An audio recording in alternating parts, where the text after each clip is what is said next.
is the One Ocean Hub podcast. Hello and welcome back to the One Ocean Hub podcast and to the second part of our episode 4, Women of the Sea, where we got together with two South African scholars and activists, Buhle Francis and Aphiwe Moshani, who are both One Ocean Hub early career researchers and the winners of the British Council Scotland Earth Scholarships. In part 1, they spoke of the challenges that women in coastal communities face in their everyday lives, from injustices they suffer in labor relations to the impact of the climate change on the ocean that they get to experience firsthand. They also shared their own experiences as women ocean researchers from Global South and the challenges they face and tackle in their work.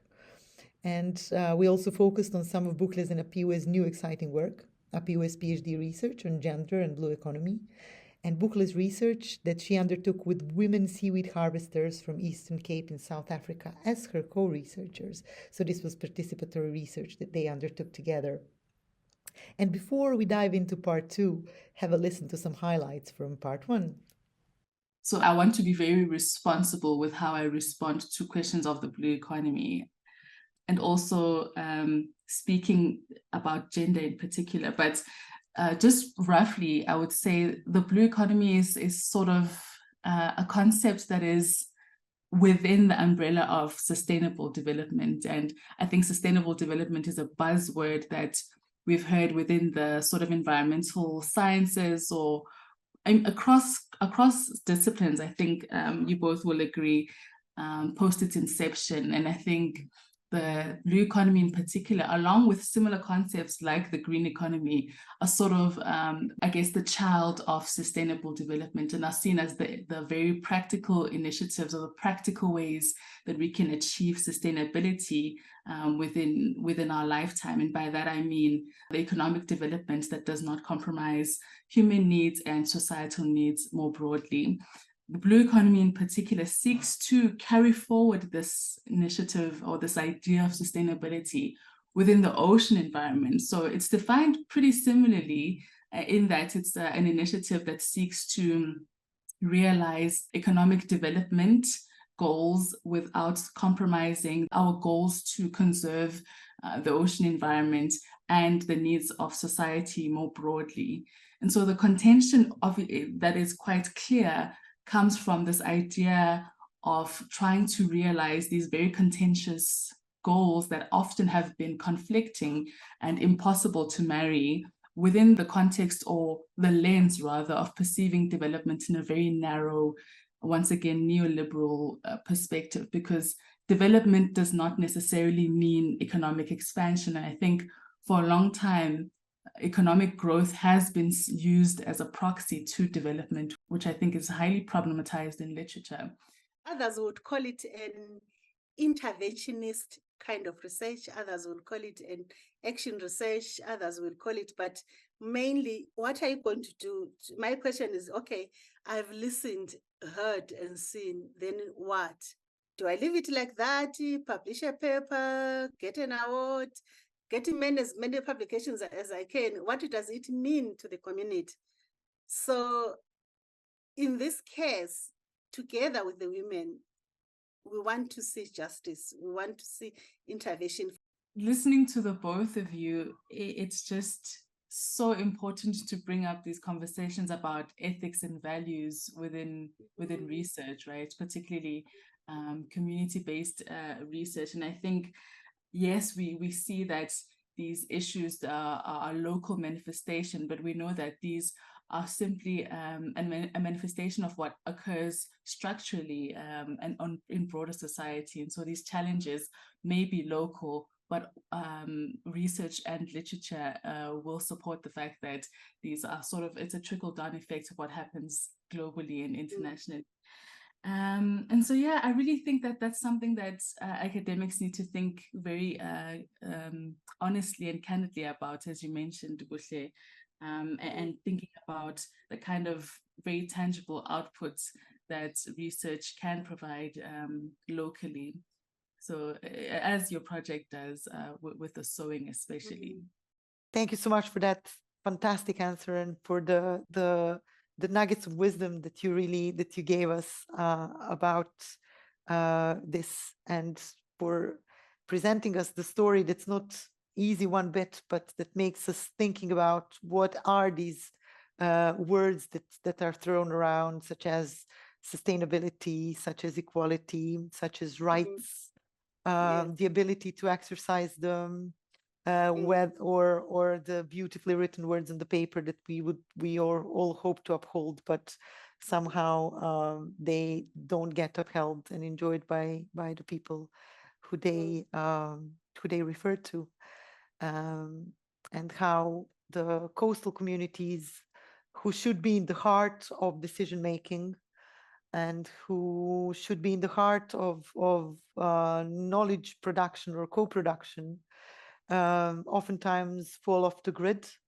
and are not seen. They're invisibilized in many ways. And yeah, we're at the hub, we're trying to co-create the knowledge and to influence or at least inform this decision making and policy making. So these large cosmetic companies who hire women to harvest seaweed, but do not provide contracts, nor they take responsibility for providing the support when harvesters are injured on the job. This is something that you speak to, and this is something that you illuminate, Buhle.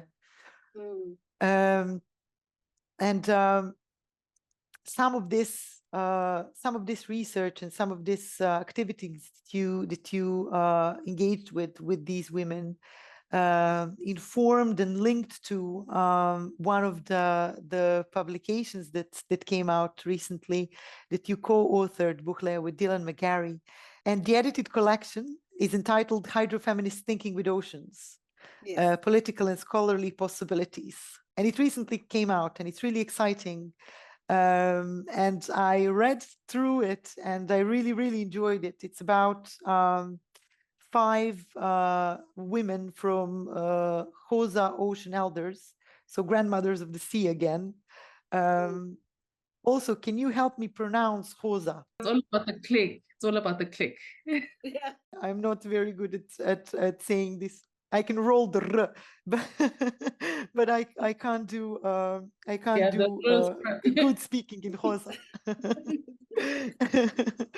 So could you tell me more about your chapter and about the collaboration that you had with Dylan on there? Working with Dylan is very exciting all the time, because he has this artistic way that he brings, and also it helps a lot when you are doing information dissemination or sharing, because he makes these visuals, which makes it so easier for the people to get to the message. And like this, so it was such a powerful collaboration with him here. But more important to speak about, maybe the editors also from Western Cape University, we invited us, and this has led to another opportunity where I am going to present in London in this conference called the title of the conference is Persist, Resist, and Colonialism, in the face of climate change. So, it's where you find most, so it's where we find most of these activists and people who are speaking about injustices around the world. I'm sure it will be very exciting. So they are the ones who invited me to come and speak about this chapter, which I'm already sharing with you. So in this chapter, it's about the 5 elders, the 5 Xhosa grandmothers. I asked them, why are you calling yourselves grandmothers? They are saying they're calling themselves grandmothers because a grandmother is a mother to somebody, and they feel like mothering their families and at the same time mothering the ocean as well, because of basically their age in general, and because of who they are within the society. They are senior citizens in their villages, so they call themselves. And also we call somebody who's a senior citizen of that age a grandmother. So it's something that something that umakhulu, something that comes natural. So yes, so I interviewed 5 of them. And why only 5 of them among all the women? These were the most senior citizens ones. And I felt that, okay, I mean, surely they have so much knowledge, and it's worth it maybe to find time to start speaking to such people who are more senior in terms of age than others. I mean, thinking, okay, yeah, since they are there, they've been there the longest. So that's what informed. But I wouldn't also speak to almost everyone. So I just thought 5 will work just perfect, fantastic. Also looking at the distance and the location, and yeah, so I just wanted to speak to the 5 of them.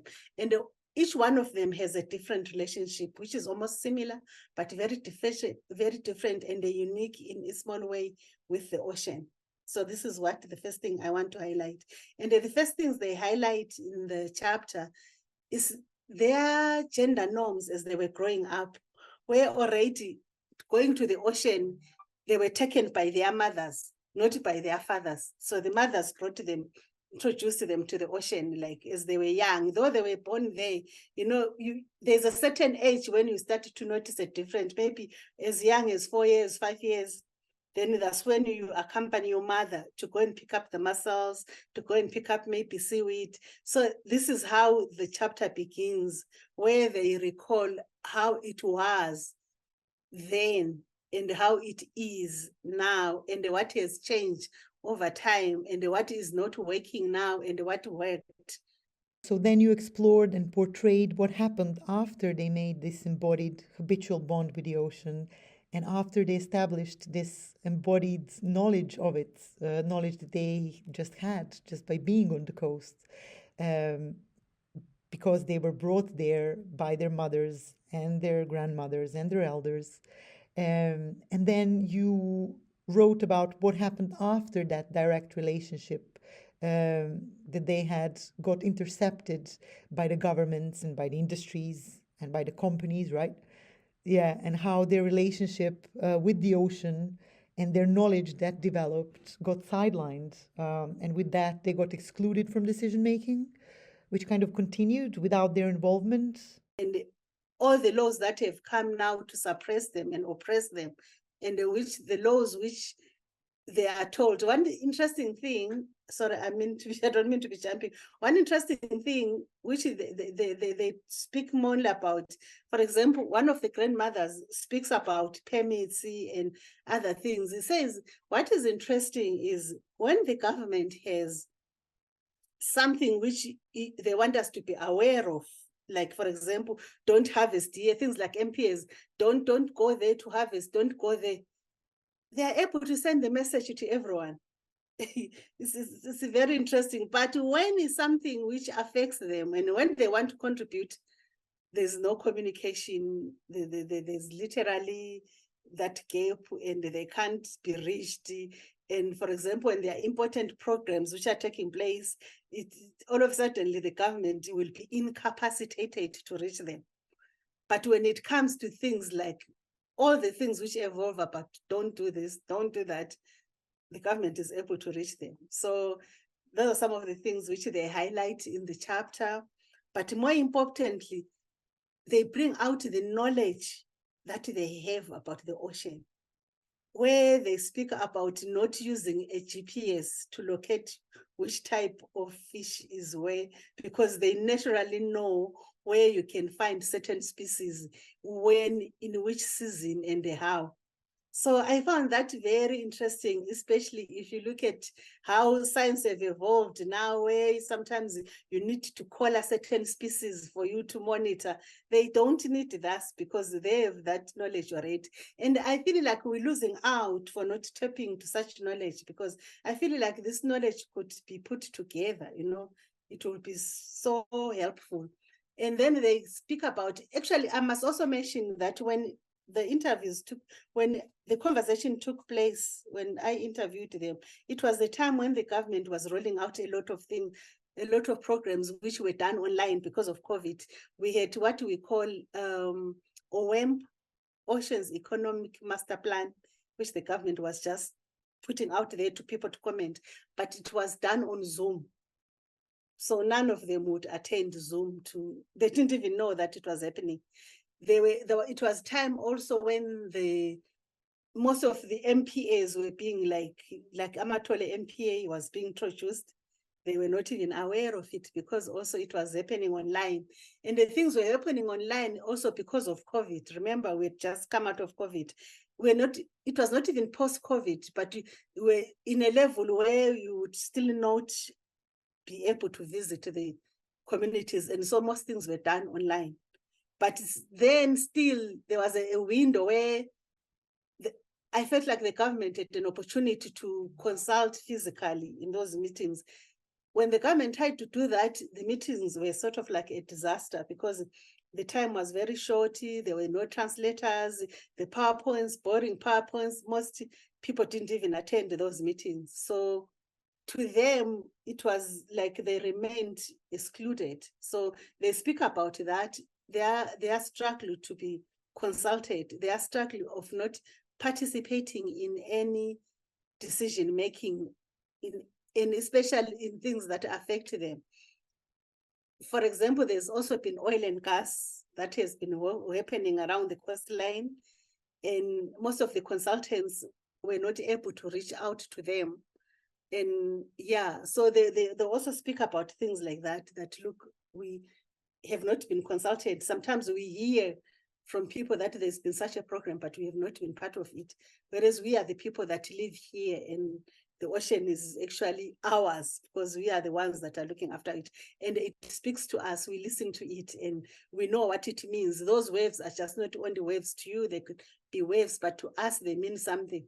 So yeah, so it's basically about their experiences, and also, interestingly, about conserving the species and looking after the ocean. They know which fish to catch and when they catch, which one to release back and not to kill. So they really have that sustainable method of harvesting, which, yeah, I feel if all we were to listen, would benefit so much from it. Yeah. Yeah, and that's one of these things where the knowledge of local communities who know this in their bodies, through their generations, because they are physically embodied and connected with the ocean, is superior, and the one that officially imposed from the various governments and international companies falls short. Yeah, I am a great fan of that chapter, and I recommend everybody to read this chapter by Dr. Buhle Francis and by Dr. Dylan McGarry, who's one of the co-directors of One Ocean Hub, and whose illustrations grace a lot of our publications as well. Wonderful. So in terms of this knowledge, and we were talking about the knowledge a lot in this podcast, I feel. And I would like to bring in Aphiwe and ask her about, on top of everything that you do, Aphiwe, and your quite multifaceted expertise and your, I would say, interdisciplinary research, you have also recently started as a research trainee at UNITAR, co-developing the One Ocean Learn platform. And I'm really happy to collaborate with you on it. So I was wondering if you could tell us a little bit more about the platform and about your role in it, and specifically about the learning pathway on the platform that's entitled Gender and the Ocean. Thank you so much, Milica, for that question, and thank you, Buhle, for just the perfect segue. As you were speaking about knowledge production, I started getting goosebumps thinking about the kind of work that we do as part of the One Ocean Hub, but as well as on the knowledge translation platform that has been created in collaboration with the United Nations Institute for Training and Research, or UNITAR, as Milica called it. So my role as a traineeship really has been to sort of conceptualize and design this idea of a virtual platform for integrated knowledge translation.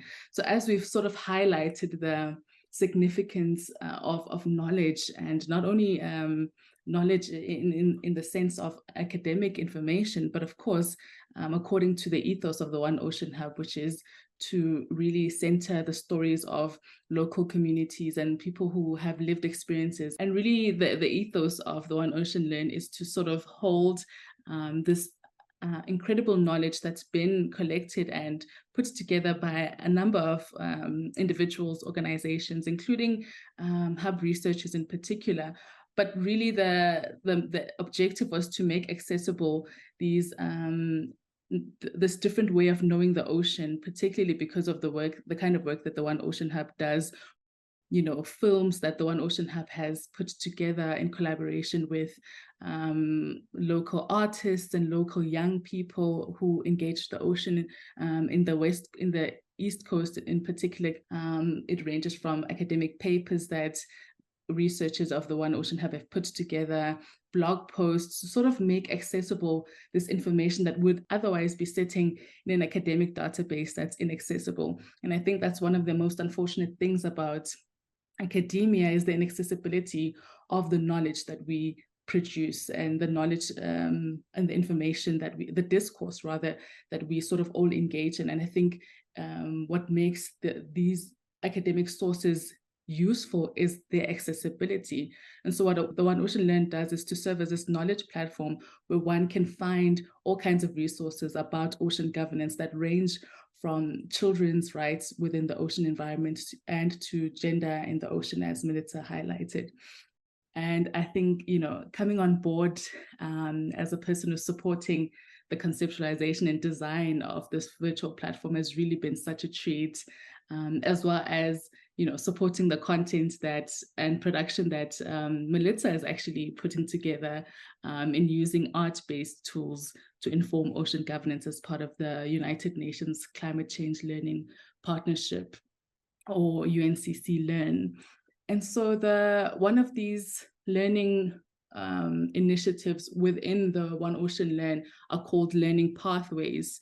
What learning pathways are sort of, they're structured as courses, but instead of certification, we have simply a quiz that appears at the end of the learning pathway, where one is able to access this knowledge that One Ocean Hub researchers and others have created regarding specific issues, in this particular case, gender and the ocean. And what the One Ocean Learn really seeks to do is really tap into knowledge that would otherwise be missed and knowledge that is not necessarily mainstreamed, and targeting stakeholders and actors outside of the academic space. So here we have policy advisors or policy makers, as we've called them on this podcast, but also students, young people, teachers, artists, community-based organizers, because it's important for us to, yes, disseminate academic knowledge and make academic knowledge accessible, but also help capacitate those who seek to organize in local communities with accurate and up-to-date information. And one of the most powerful things about the One Ocean Learn platform itself is the accessibility of knowledge in this way, but also the up-to-date and accurate information that one can access. Fantastic. And we are so lucky to have you join the project, and you're an immense asset to it. And it's my great pleasure to work with you, Aphiwe. And yeah, I just want to follow up a little bit, because we talk about gender. It's the topic of this episode is gender in the ocean, and you took part in developing the learning pathway on gender in the ocean with our colleague Sarah Cummings. So if you could just tell us briefly what's in the learning pathway, what's in the LP. So we really tried in this learning pathway to draw on issues of inclusion, in particular, the role, the marginalization of women in ocean governance and decision-making processes, but also really having a sort of holistic approach to gender in reference to the role that people who are not women and how the influence of men in the fisheries environment affects women, particularly from a household perspective, in that, yes, we can have the information that we share about the inclusion of women in decision-making processes, but it also matters what women do in their households, as I've mentioned before. And what women do or can do in their communities as women are in community with men as well. And so the learning pathways really seeks to bring light to some of the work that Hub Researchers has done in that regard. But an interesting thing that this particular learning pathway highlights is also different ways of thinking about what role women can play, what role women do play in the ocean governance sphere, ranging from different fisheries sector, of course highlighting the role women play within small-scale fishing in particular, because of the nature of the research that One Ocean Hub is really focused on in ocean-dependent communities. And so we know that we want to highlight the role, the vulnerabilities that women face as in the context of climate change in particular. Women and children are particularly more vulnerable to climate-related shocks, but also women who are small-scale fishers and women who engage within the ocean space are particularly vulnerable to changes in the climate. And so the learning pathway itself is really designed to really draw on this interesting and relevant, pressing discourse about women, the ocean, and the climate nexus. Fantastic. Thank you so much, Aphiwe. Buhle, you're smiling. Yes, it's just so lovely to listen to Aphiwe talking and unpacking it. And yeah, no, we're developing it now, and we're going to share it with you, Buhle, and please get engaged with it, and we would absolutely cherish your feedback. But also, I am so glad and I am so happy to see this best practices in terms of women scholars happening on this podcast now, and to see you two bigging up each other and really being interested in each other's research is just a beautiful thing to behold. And I'm a great fan of both, as you know. And on that note, I would like to thank you very, very, very much for taking time to talk to us today. And I can't wait for this episode to come out, and I can't wait for everybody to hear it. So thank you both very much. Thank you so much. Thank you so much.